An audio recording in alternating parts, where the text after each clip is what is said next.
English మాట్లాడడానికి భయపడుతున్నారా? అయితే మీకోసమే ఈ స్పోకెన్ ఇంగ్లీష్ క్లాసెస్. వెంటనే కాల్ చేసి జాయిన్ అవ్వండి. హలో అండి, నమస్తే.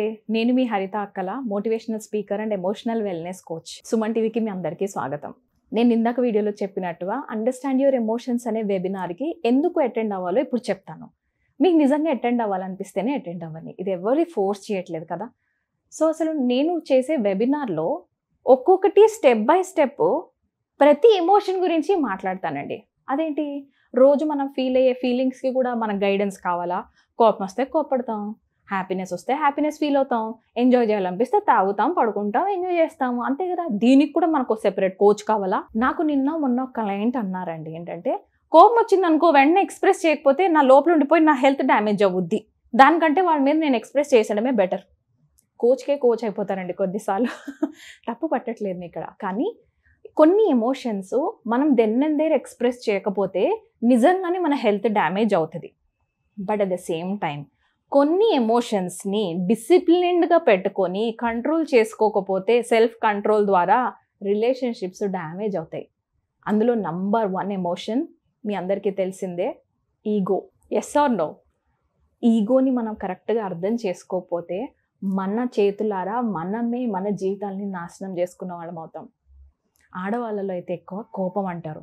మేడం, నేను ఎంత చేసినా సరే పొద్దు నుంచి సాయంత్రం దాకా కష్టపడతాను మేడం, వాళ్ళ కోసం నేను మస్తు సాక్రిఫైజులు చేసినా మేడం, లాస్ట్కి వాళ్ళు వచ్చి నువ్వేం చేస్తున్నావు, ఇంట్లో ఖాళీగా కూర్చుంటావా, లేకపోతే నువ్వు ఒక స్వీపర్కైనా కొంచెం జీతం వస్తుంది, నీకు అంత కూడా నువ్వు దానికి తప్ప ఇంక దేనికి పనికిరావు లాంటి మాటలు అంటుంటే ఉండలేకపోతున్నాం మేడం అంటారు. కోపం వెంటనే వచ్చేస్తుంది వాళ్ళకి. ఎందుకంటే వాళ్ళు ఎంతో సాక్రిఫైస్ చేసి మీకోసం చేస్తున్న ఫీలింగ్లో ఉన్నారు కాబట్టి లోపల మైండ్ కండిషనింగ్లో సాక్రిఫైజ్లోకి వెళ్ళారు. That's an emotion, right? నాకంటే నువ్వు వర్త్ ఎక్కువ అని చూపించుకున్నారు. But at the same time ఆ ఎమోషన్కి మన చుట్టుపక్కల వాల్యూ లేనప్పుడు వచ్చేది యాంగర్. అక్కడ వాళ్ళు ఎక్స్ప్రెస్ చేస్తుంది చాలా భయంకరంగా ఎక్స్ప్రెస్ చేయొచ్చు కావచ్చు, నేను కాదనట్లేదు. బట్ ఈ కోపం ఎక్కడి నుంచి వస్తుంది? ఓకే, ఇక్కడి నుంచి వస్తుంది అని కానీ మనం అనాలిసిస్ చేసుకోలేకపోతే మనం దెన్నెందేర్ అరిసేస్తాము. మోస్ట్ ఇంపార్టెంట్లీ ఆడవాళ్ళలో నేను ఇది అడుగుతాను, మీరు నాకు చెప్పండి, మీలో ఎంతమంది సరే నాకు కోపం వచ్చింది వెంటనే అరిసేశారు అయిపోయింది, కానీ అసలు మీకు ఎందుకు కోపం వచ్చింది అన్న రీజన్ దాకా ఎవరు వెళ్ళకుండా ఇక్కడ మీ బిహేవియర్ని జడ్జ్ చేయడం వల్ల ఉల్టా మనమే మన బిహేవియర్ వల్ల సారీ చెప్పిన సంఘటనలు ఎన్ని ఉంటాయి? Yes or no? ఆలోచించండి. కోపాన్ని మనం కంట్రోల్ చేసుకొని దాని డైరెక్షన్ ఇచ్చి లోపలనే డీల్ చేయకపోతే రియల్ లైఫ్లో మనం చాలా లాస్ అవుతాం. సో మనం అండర్స్టాండ్ యువర్ ఎమోషన్స్ వెబినార్లో నేను పెద్ద టీచ్ చేయడానికి నా ఏజ్ ఎక్కువ కాదండి, కానీ నేను ఇక్కడ professionally trained by India's largest, అంటే మా ఇండియాలోనే ఫేమస్ లైఫ్ కోచ్ దగ్గర ట్రైన్ అయ్యి వచ్చాను. సో నా స్కిల్స్ని అండర్ ఎస్టిమేట్ చేయకుండా అక్కడికి రండి. ఈ పబ్లిక్ స్పేస్లో ఇంతకంటే ఎక్కువ మనం మాట్లాడలేం personal things, but there we will share step by step procedure ఉంటుంది. మనకి ఏది కావాలన్నా అచీవ్ చేయాలి అని అన్నా ఒక మెథడ్ ఉంటుందండి. Yes, how many of you remember flow charts in mathematics? మనకు ఒక స్టెప్ బై స్టెప్ ఫార్ములాస్ ద్వారా ప్రాబ్లమ్ సాల్వ్ చేసుకోమనే కదా మనం మ్యాథ్స్లో నేర్చుకుంది. మరి రియల్ లైఫ్ ప్రాబ్లమ్స్లో మనం ఇంటర్నల్గా డీల్ చేస్తున్న ఎమోషన్స్ని మనం నేర్చుకోకపోతే స్కిల్ బయటకు ఏదొస్తే అది వచ్చే అనేస్తున్నాం అని అంటే మన లైఫ్ పాడవకుండా ఇంకేమవుతుంది? సరే, అసలు ఎందుకు అండర్స్టాండ్ యువర్ ఎమోషన్స్ వెబినార్కి నేను రావాలి అన్నది నేను మీకు చెప్తాను, తర్వాత మీరు డిసైడ్ చేసుకోండి. ఓకే, నేను 2 years బ్యాక్ పోతే పోయింది 100 రూపాయలే కదా అని ఒక వెబినార్కి అటెండ్ అయ్యాను. అది అటెండ్ అయినప్పుడు మా మేడమ్ 3 కాన్సెప్ట్స్ నేర్పించారు. Number 1 concept fighting with resistance, number 2 handling guilty ఎమోషన్ని ఎలా హ్యాండిల్ చేయాలి, అండ్ నంబర్ 3 నో చెప్పగలగటం. ఈ సింపుల్ 3 అండి నేను నేర్చుకుంది ఆ వెబినార్లో నుంచి. సరే, నాకు అనిపించింది నిజంగానే ఈవిడ గాడ్ పంపించిన ఏంజల్ అయితే, because I'm a science student, ముందు నాకు ప్రూఫ్ కావాలి. ఏంటి అంటే ఇక్కడ నాకు బాగా జరిగితేనే వెబినార్ నుంచి నేను నెక్స్ట్ లెవెల్కి వెళ్ళాలి అని.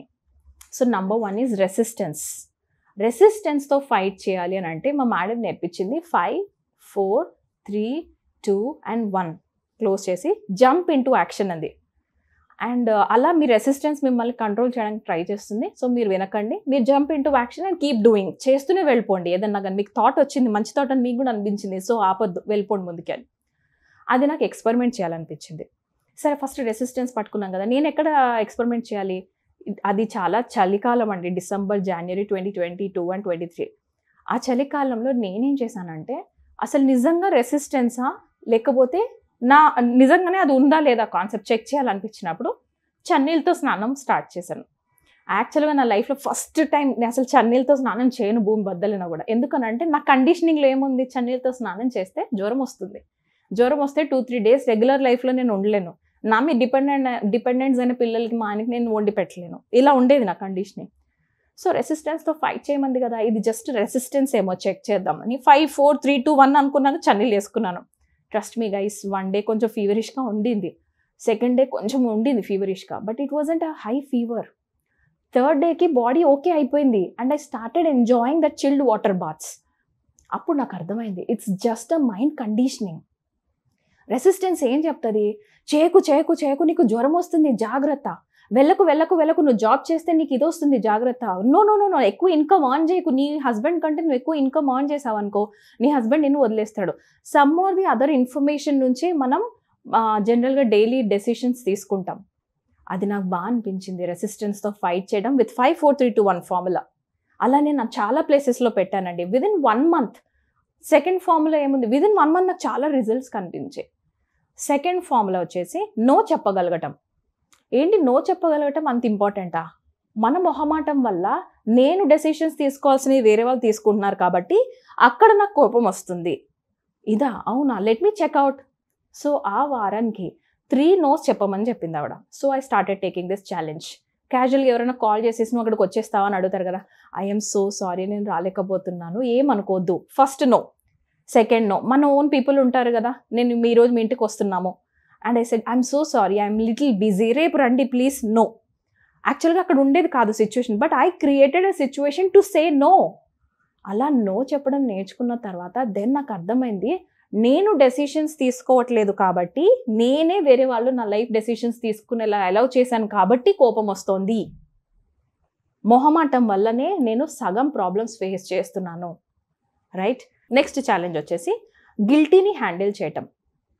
అదే టైం మా బాబుకి స్పెక్స్ దగ్గర తీసుకెళ్ళామండి, వాడికి సైట్ వచ్చింది.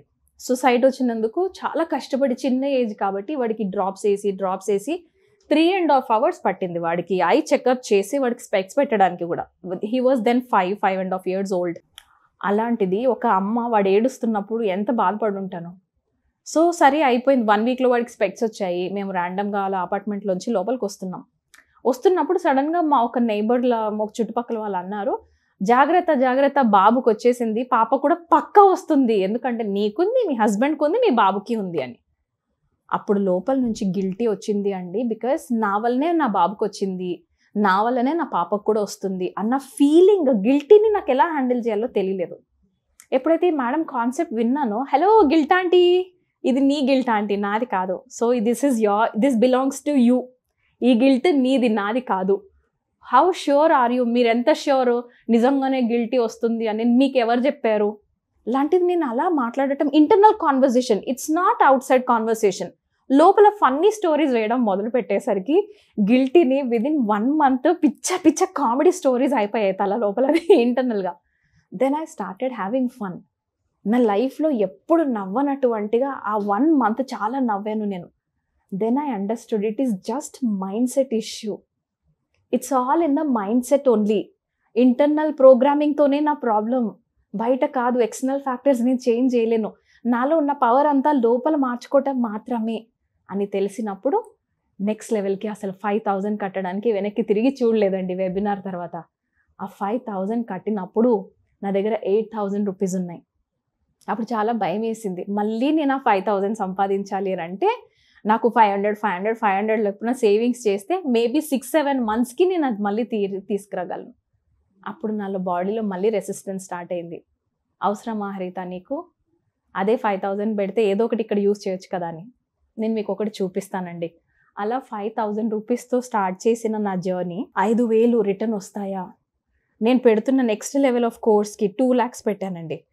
2 lakhs పెడుతున్నాను. అసలు ఈ 2 lakhs ఎక్కడి నుంచి రిటర్న్ వస్తాయి? తర్వాత నెక్స్ట్ ఛాలెంజ్, నెక్స్ట్ లెవెల్ వెళ్తానే ఉన్నాను. బికాజ్ ఐ నో నా వర్త్ ఏంటి అని నాకు తెలుస్తుంది. అప్పుడు చాలా భయపడేదానండి. 3 lakhs చెక్ సైన్ చేస్తున్నప్పుడు లిటరల్గా పోస్ట్ ఆఫీస్లో కూర్చొని ఏడ్చాను. చెక్ సైన్ చేసేటప్పుడు ఇలా హ్యాండ్ షేక్ అయిపోయింది బికాస్ ఆఫ్ ద షివరింగ్. ఎందుకంటే భయపడ్డాను, తిరిగి 3 lakhs ఎలా వస్తాయి నా దగ్గరికి అని. ఇంత ధైర్యంగా నేను మీకు ఇంత పబ్లిక్ స్పేస్లో చూపిస్తున్నాను. Today you can see my balance. ఇంతలా ఎందుకు చూపిస్తున్నానంటే it's not about money, it's about the self worth. Check sign చేస్తున్నప్పుడు నేను నా లైఫ్లో ఏమనుకున్నాను అంటే, ఇక్కడ నేను బాగుపడితే ఈ మనీ రిటర్న్ రావాలి, కొంచెం టైం పట్టినా పర్లేదు, కానీ ఒక అమ్మాయి లైఫ్ బాగవుతూ ఆ మనీ నాకు రిటర్న్ రావాలి. ఆ థాట్ చాలా స్ట్రాంగ్గా అనుకున్నానండి. ఒక ఆడపిల్ల లైఫ్ బాగు చేసినందుకు రిటర్న్ రా.